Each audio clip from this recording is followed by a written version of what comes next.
Welcome back to Saturday Night Recovery. My name is Felix, and this is Becca, and today we're very happy to welcome Justin.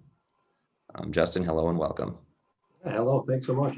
Yeah, thanks so much for being willing to speak with us tonight. We really welcome. appreciate this. So can we kind of start by just getting to know who you are, Justin? Sure. See, what can I tell you? I work for the Red Cliff tribe in northern Wisconsin. I'm 50 years old. I'm originally from the Minneapolis area, and I moved up to the Bayfield Peninsula in Wisconsin in '94, I believe. So I've currently spent more than half my life on the Bayfield Peninsula in primarily Bayfield, but I do now live in Washburn with my family. I have a wife, 2 kids. Great life so far. Let's see, what else can I tell you? I love Lake Superior. I love being on the lake, enjoying the water. It is still freezing cold this time of year, but it is hotter than the blazes up here right now. Good. And then, just to dive into it, would you mind telling us a little bit about your recovery journey? Sure, be happy to. My recovery journey, I take part in 12-step recovery meetings, and there's been, times where I have thought that in the meetings that you always talk about, you hit your bottom. And I've always had the thought at times that my bottom wasn't as bottom as I think it needed to be. But anyway, I was kind of a latecomer to the, I guess I started smoking, weed was late teens, early 20s, sort of having fun, hanging out with my friends. And, that got to be a daily thing every single day, all the time. It wasn't, at some point, I got to the point where I was just tired of being tired all the time. It wears you down over a period of years, and it makes you tired all the time. And so I'd made the conscious decision to stop that. And that's, my drinking at that point was pretty much in check. It was only on the weekends, maybe at our lake cabin in northern Minnesota with a few friends. I hate to admit this, I started drinking wine coolers was my drink of choice when I first started drinking. Bartles and James. Man, that stuff's terrible. But that was really mostly in check until I stopped smoking weed, and then it slowly started to take over. But again, I was a latecomer. I got kicked out. I was not, I went to college for a year. I wasn't ready for it. I was, already a late maturing individual. And then when I started drinking and the alcoholism took over, I stopped to mature even more. And it was through the 90s, it was mostly in check. It's not really until I moved to northern Wisconsin when I didn't have a whole lot of people to hang out with. And I was an extremely shy individual, introverted, didn't like doing things with other people, and some kind of antisocial, but not antisocial, more like anxiety. And so drinking helped me with that. It gave me confidence. It gave me the ability to talk to people and have fun. And, now I look back at that and it was all an illusion. It was a tool that I used to be somebody that I wasn't. And when people see me now, it's like, no, you were never like that. So yeah, I was. But it gave me the ability to hang out with people and talk, and it felt good. But slowly over the years, it got worse and worse. They talk about it being a progressive disease, and for me, it just got worse and worse. And then at some point, I've been here, northern Wisconsin, for 26 years now, and I never thought I had a problem. And I hear that a lot in the recovery meetings. I didn't think I had a problem. Well, I didn't think so either. And that was, 6 years ago. Had been married for several years, had the 2 kids, and my wife came to me one evening and said, I can't do this anymore. I want to see other people. And that was my bottom. That did it for me. I never had trouble with the law, no financial problems. It was the reality that I'm going to lose my wife if I don't stop drinking. And so I jumped right into recovery. we had gone to see a counselor together for a marriage counselor. And that's kind of when I found out that I had a drinking problem. The counselor, who was an AODA counselor, also said, asked about my drinking habits. And it sounds like you might have a drinking problem. We need to work on you separately. So my wife and I separated to see different counselors. And if it hadn't been for this counselor being, certified for addiction, I might not have been where I am today. But it is grateful that it worked out that way. It gave me the ability to see that I was.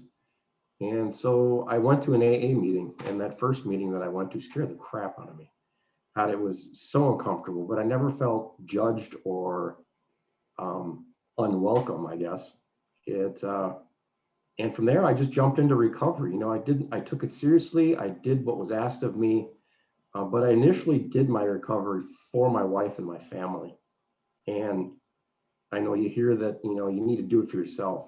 But I didn't. I did not do it originally for myself, but at some point in my recovery, and I don't know when, I can't say when, it turned over to be for me. It's something that I wanted and I enjoy. And, I look back on my life and when I first moved here and throughout that, it's, I did everything with a beer in my hand.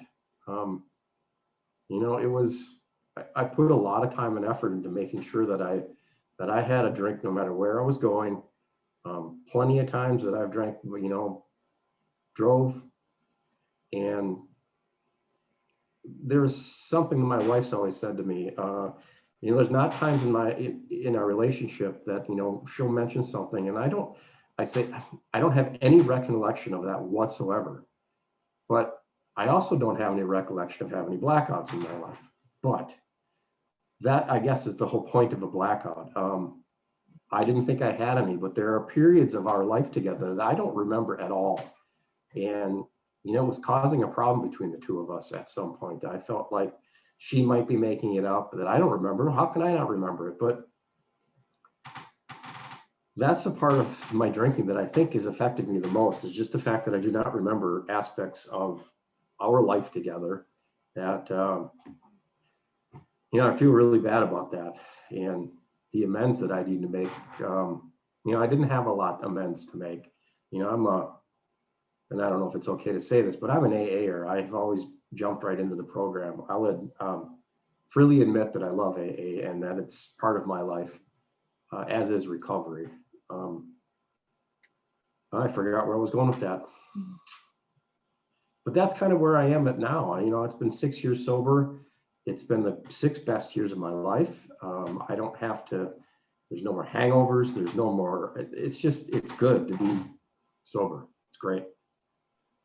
For those who might be watching who maybe have experienced a similar, effect on loved ones, and is there anything that you can share as far as like mending that relationship with your wife that you were really, that worked well for you, or was it, something you'd rather not discuss? No, I had said sorry over the years so many times to her while I was drinking. Sorry. That word no longer has any meaning for her. And for me, it was to change my behavior, the way I do things. And that's the only way that I can continue to make amends to my wife and my family, is to not do those behaviors anymore. And, I'm human, I'm not perfect.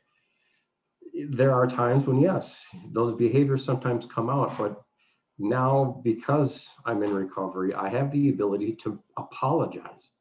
When I was drinking, I didn't really apologize for anything. I didn't think that I was the problem. And so now in recovery, I do have the ability to make those amends right away, to say, I screwed up. My behavior was terrible and I'm sorry. And I'll strive to do better. That's, how I have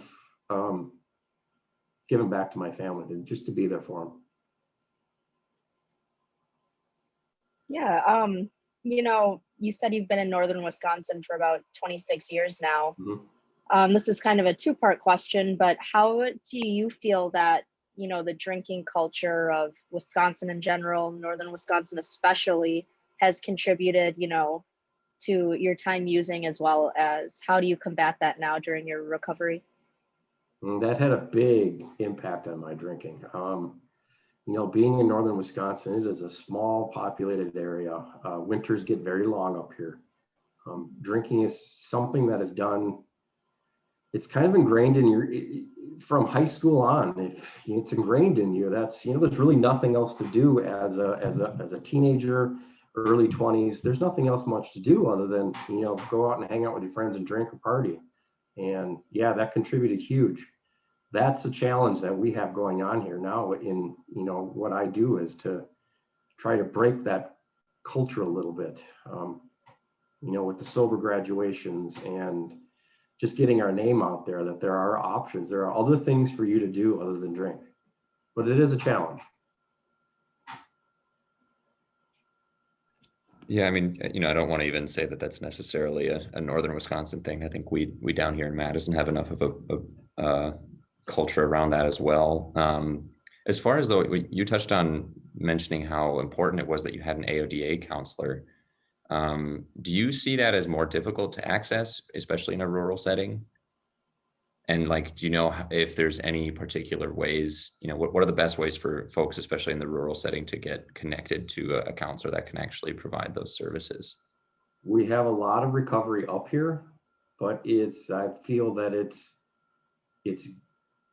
finding the resource. The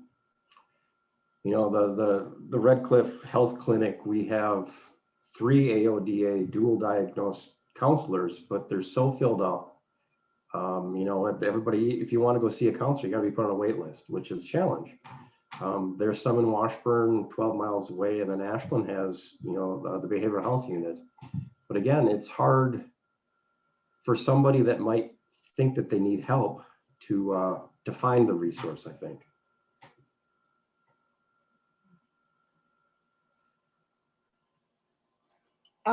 I guess another question that I have is, you mentioned earlier that you use drinking as a way to, overcome some of your social anxieties. How have you overcome that now without alcohol? I have overcome that by challenging myself, doing this, doing stuff like this, where I get outside of myself and do something that is totally unlike what I would normally do.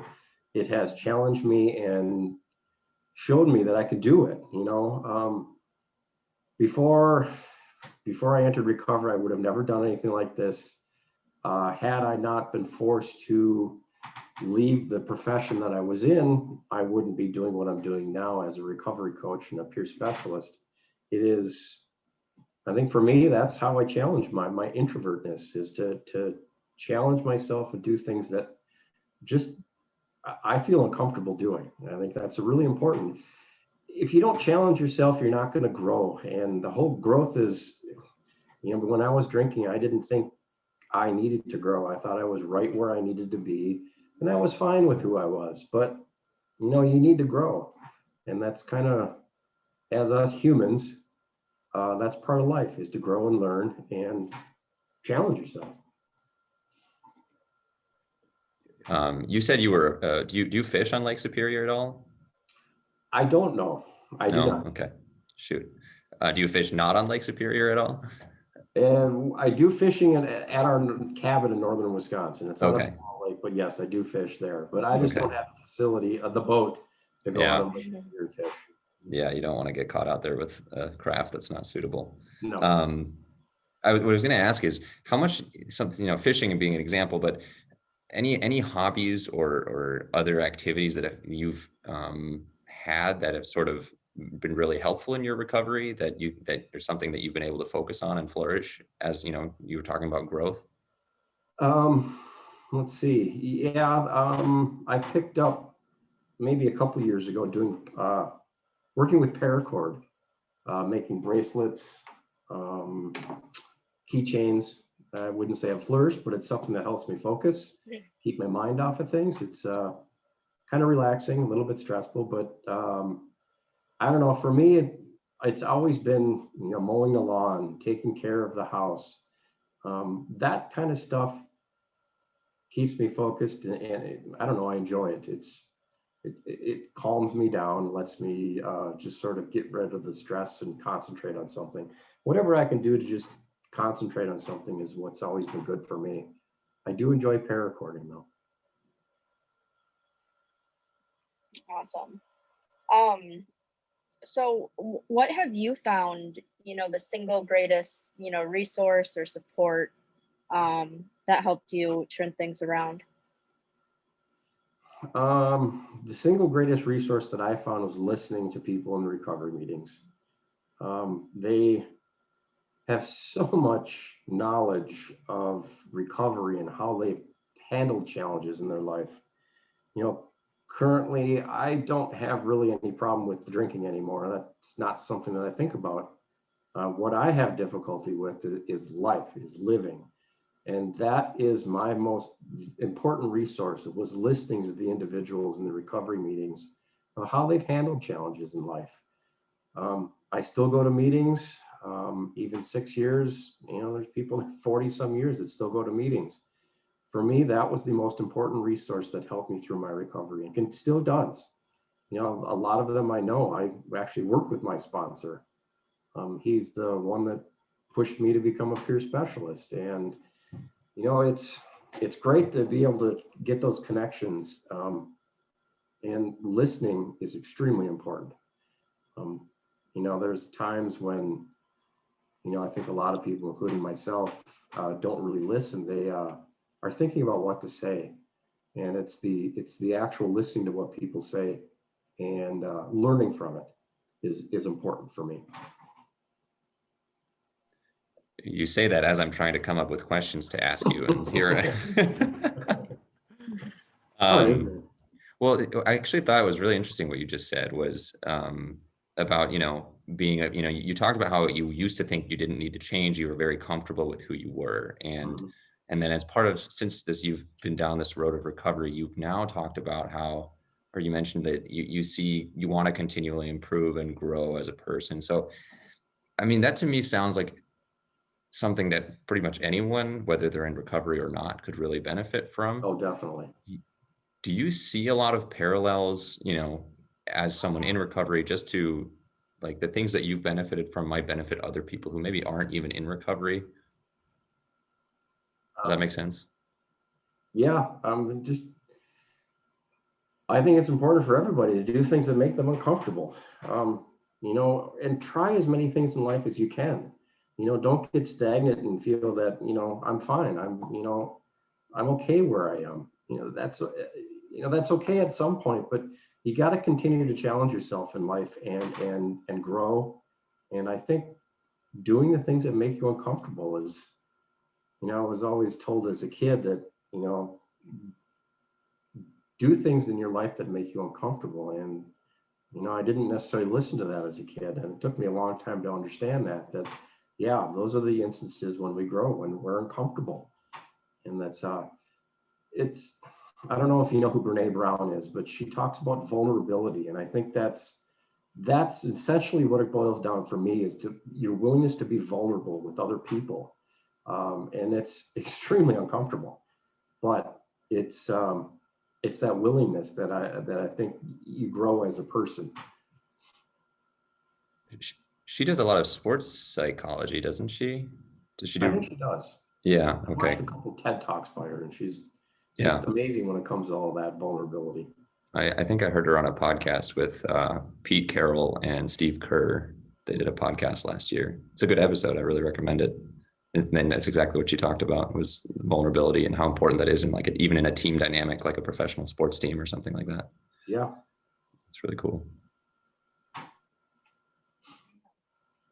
Justin, you've mentioned, your work now. Can you tell us a little bit about your work in particular and maybe a little bit about the organization you are with? Yeah, I currently work for the Red Cliff tribe of Chippewa, Lake Superior Chippewa. I work for the Red Cliff Community Health Center as a peer specialist and a recovery coach. We are based out of the New Gmo Iwawin Center, which is a drop-in center. With the COVID, we're not currently open for drop-ins, but we can see clients. We're open again. It's been closed for several months. We just recently got back into here in March. I know. But I'm sort of new to all this. I didn't become a peer specialist until November. I got hired here, so I'm fairly new with this profession, but we have a lot of recovery going on the reservation. What can I tell you? We've got some Narcan training coming up. We do Narcan training once a month. Not a whole lot of participation with that at the moment, but hopefully we can get more people on board. I'm also the garden coordinator for our the tribal farm. So I'm in charge of the healing garden, which is being used to, well, not only teach employable skills, but also kind of mirrors what you experience in recovery. There's that beginning recovery, like, planting, planning, and how that sort of parallels a person's recovery with what happens throughout a garden in the summertime. There's the weeding, when it's hot and summery, and you got to maintain it. That's middle recoveries like that. At times you think, oh, I'm okay. I don't need to go to those meetings anymore, or I don't need to challenge myself. I'm fine. Those are the instances where you might have a slip up, but it's important to maintain your recovery. And so it's in its third year now, and I'm new to this program. So I am currently, I think I'm the first one to actually be able to use the garden with groups. The other two before me were with COVID, and it didn't really open. They just took some recoveries there to do it. But now it actually will be able to do groups there. I'm excited about that. Awesome. Yeah, I can see the parallels with, growing and tending for a garden. That's something I don't have the patience for. Maybe that says something about me, but so are these programs, like the one you're working for, are these relatively new things, or how long have these been around for? The health center is the newest, well, I wouldn't say the newest facility, but it's not, I'd have to say the health center is probably about 10 years old. I don't know exactly the history of that one. The NUG, we call it the NUG Center for short. It's been around now for 5 years. It's with the tribe, there's another facility here in the tribe called the Mishomis Wellness Center. It used to be the original, I wouldn't say halfway house, but more of an inpatient kind of treatment facility where you'd live in. And that over the years just sort of fell apart.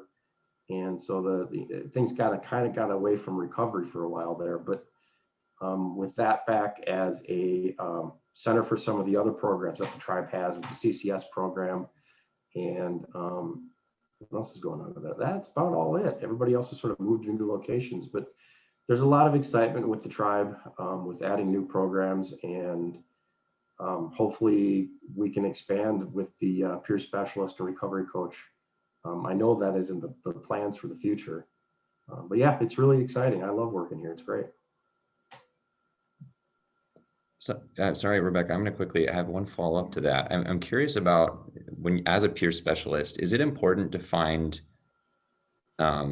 individuals that have had similar experiences as to you, or do you take on folks with all kinds of recovery or illness backgrounds? How does that, because when, I think peer, I think of, someone who's lived a similar experience to me, which in a way, that's why it's called a peer group, right? But I'm wondering, do you match specifically based on whether you think you'll be a good fit with a certain individual, or do you think it has a more broad appeal? For me, it's more of a broad appeal. I mean, it's a lot easier to work with folks with a peer that's similar to your recovery, but we're here for all walks of life, whether it's for substance use or mental health. We're not just for substance use. So we'll take really anybody that's having difficulties in life with mental health or substance use. Currently, there's only 2 of us, but yeah, I don't know. Like I said, it's a lot easier to work with somebody that's had similar experience. When I first entered, interesting, because when I first entered recovery, it was with my recovery and my drinking, it was much unlike a lot of people that I experienced in the recovery meetings.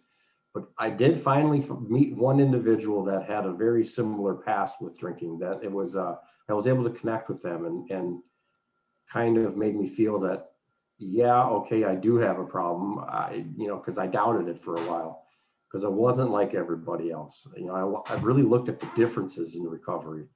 And once I met this individual, it was easier to look at similarities. Like, okay, I do have somebody that I can connect with. I am an alcoholic and I don't have a problem with that. Okay.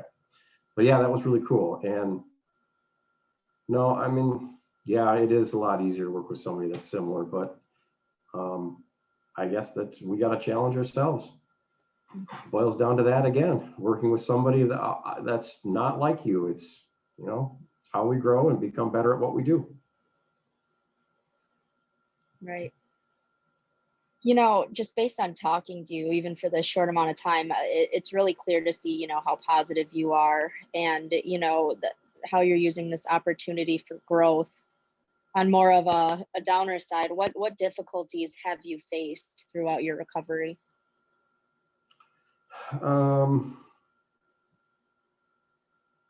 I'd say the difficulty is maintaining my recovery is, you know, you get a little stuck in your recovery, and okay, I don't need to go to that meeting. I don't need to go to that meeting. That I have to reminding myself that I do have a problem, and I need to continue to remind myself that. One of the other difficulties is change. You know, I ran a business for 26 years, and the only reason that I was forced to change, basically, is what it was. I wouldn't have changed if I didn't have to. Had to leave that profession, had to sell, and so I moved on to this. And in the recovery meetings, there was an old timer that I talked to at a meeting once, and he said all the times in my life where I've been forced to change was the best time that ever happened, best thing that ever happened to me. And I know exactly what he was talking about. If I hadn't been forced to change and do something differently, it is one of the best things that's happened to me. But still, I mean, it's hard to change. And that's been a difficult thing for me, just accepting the fact that I do have to change. And the whole spirituality aspect of recovery is something that I struggle with on a daily basis. Sometimes I just don't get it, don't think I need it, but it's getting a little easier for me, but I do struggle with that aspect of recovery. And then, you know, on the flip side, you know, what are some unexpected benefits that you found with recovery? Oh my God, what aren't the unexpected benefits? Change, another unexpected benefit right there. Right. Not only with the new profession, but I decided to go back to college. I'm attending ITC Technical College, looking to get my degree, or at least an associate's degree in human services. That is not something that I would have done 6 years ago, 7 years ago, not even thinking about it. Mm-hmm. Just the whole opportunity, the doors and windows that open to you when you're in recovery are amazing. Stuff that you'll never even think of. And again, change is a difficult thing, but it also is a complete positive with recovery. Things change so much. It's amazing that all the opportunities that will open yourself up to you. It's pretty great. I'm curious about that spirituality aspect that you discussed. Can mm-hmm. you explain that a little bit more to me? Yeah, spirituality, that's, you know, in my recovery and all the meetings, they mention, you know, meditation, and I don't get meditation. I've tried it.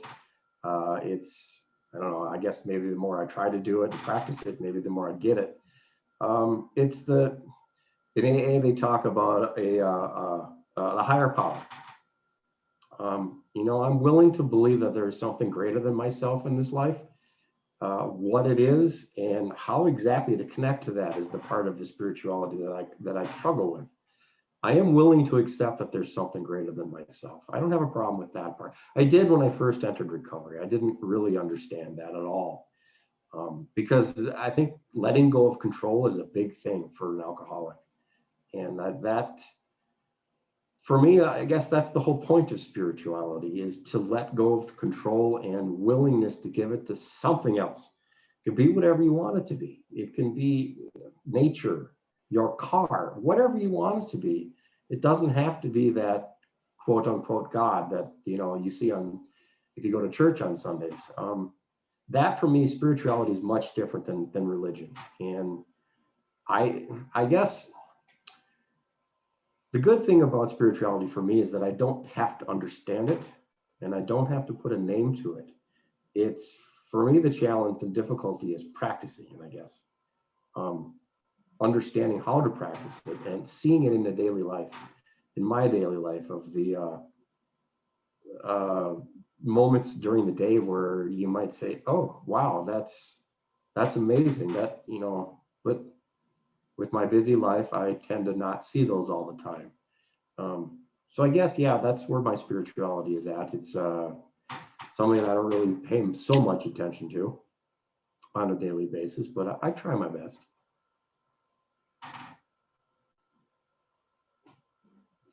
And then what are some of your goals moving forward? I thought about that question. To get my associate's degree, my ultimate goal is to get my associate's degree, move on, and become an AODA counselor. That is my goal currently in life. Another goal, I guess, would be and my daughter, I think, is what she's graduating from high school. Well, hopefully graduating from high school in the next few years. Great student, she'll be graduating. But I think both my wife and my daughter hate the cold. They've always hated the cold. My son and I don't care. I don't mind living in the cold, but sometimes it's not about me. I have to remember that. It's not what I want all the time. So I'm willing to put all that aside and maybe find a warmer location to where we can move to. That's another goal that we have as a family, is to move to a warmer climate and continue doing what I'm doing. We'll see how that goes. As someone who left Wisconsin and then came back, I can understand the drive to be somewhere warmer. Yeah.